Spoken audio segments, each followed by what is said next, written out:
him. I want to watch the news. Are you making headway at least? This is the news.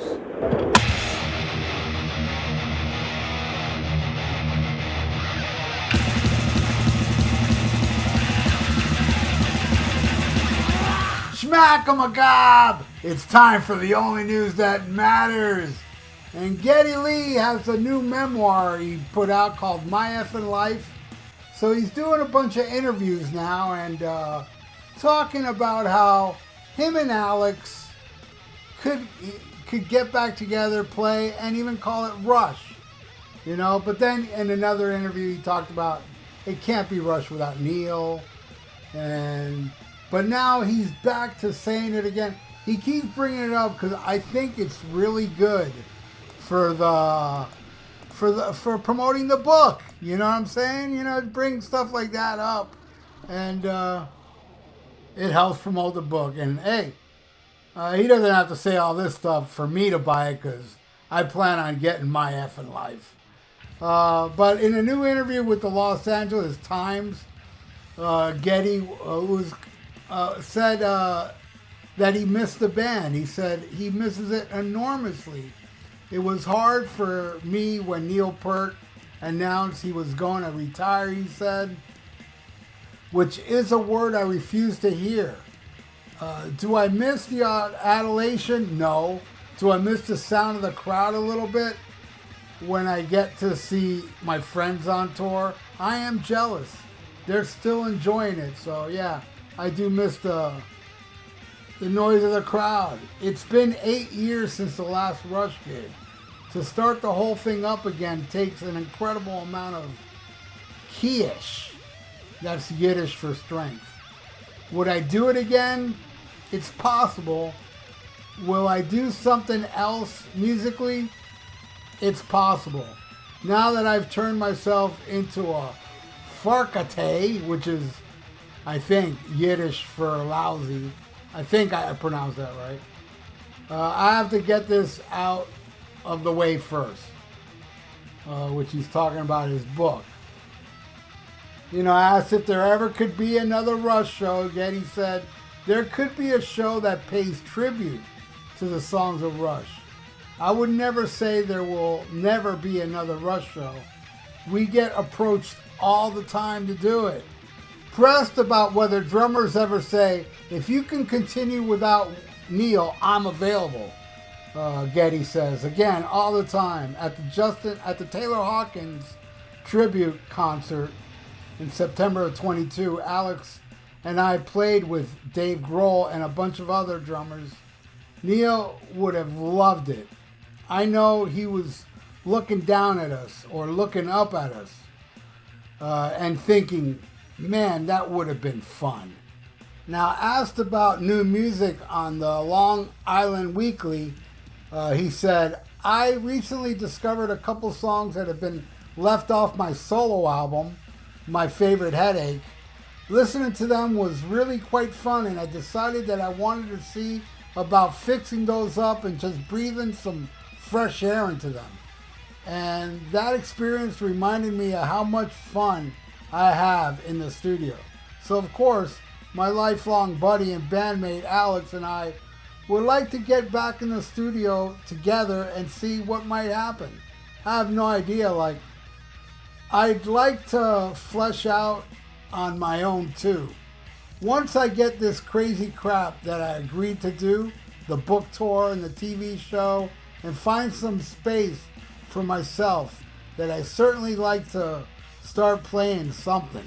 But I can't tell you right now because I just got a book tour and I got to do it till I drop. And then I'll see where I land after I have a nice holiday with my wife and we go from there.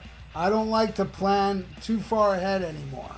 So yeah, I want to get into this, but before I do, I want to bring up something from the past just for a second here. Remember, I even made a news story about it. Remember when Gene Simmons said that Geddy Lee couldn't last 30 minutes in his outfit on stage.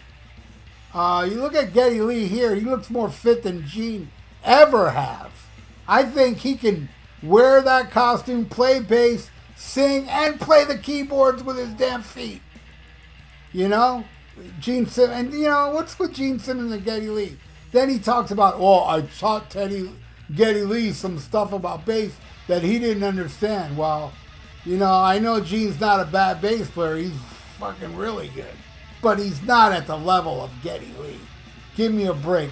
You giving Geddy Lee lessons is like a Vangina fan trying to teach me that OU812 is good. Now, as far as Geddy and Alice getting back together and doing Rush, which I really don't see happening because Alice got a lot of health issues. But let's just, you know, say hypothetically it happens. Because I think Geddy's saying all this to sell books. But I could be wrong because Geddy's awesome. And he probably wouldn't do that. So I don't know. But either way, you know, he says, well, it was taboo to talk about Rush when Neil died. 3 years later, he doesn't feel like it's taboo, and he's open to it. But he also talks about Alex's stomach problems, so it's very iffy. You know, it's an iffy situation if Rush would ever play again. You know, I mean, and I know there's a large amount of people out there that hate the idea of Rush going on without Neil Peart. You know, as long as they make no new music, I don't mind. I don't mind going to see it if it kicks ass. You know, but I know a lot of people wouldn't. But hey, whatever. I would never go see Kiss in this end of the road crap. But a lot of people do want to see it, so I say, let Kiss do their end of the road tour.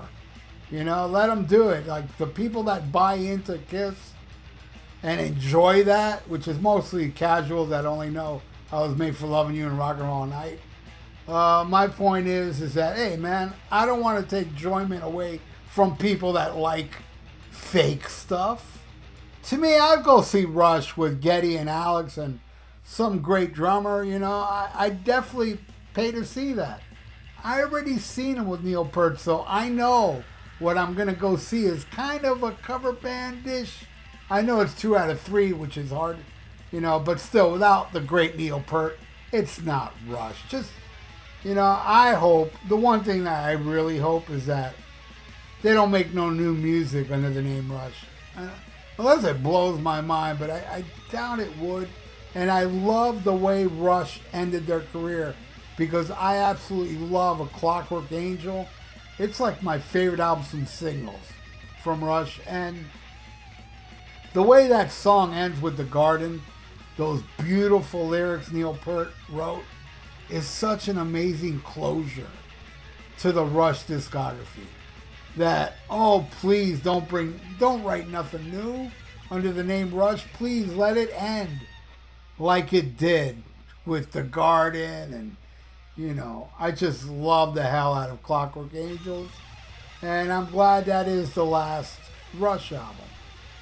And I want it to stay that way, you know? But I'll go see it live. Why not? Play some, you know, it'd be cool if they played The Necromancer or stuff like that. I would love to see that. Or before, after from the first album.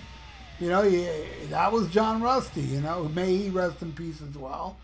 I love that first Rush album. You know, I have a few friends that don't like Rush except for the first album because the first album is so different than what came after.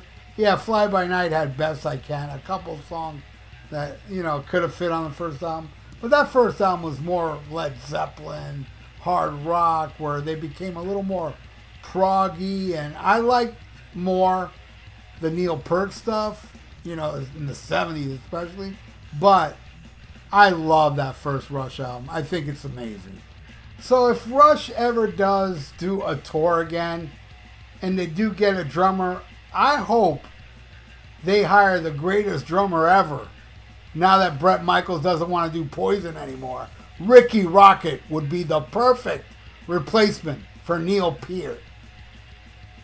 You know, I know his name is Neil Peart, but I'm going to say Neil Peart, because it pisses the Rush nerds out.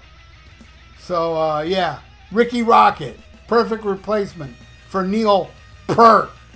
Thanks for watching The Only News That Matters. Please subscribe to my channel if you haven't.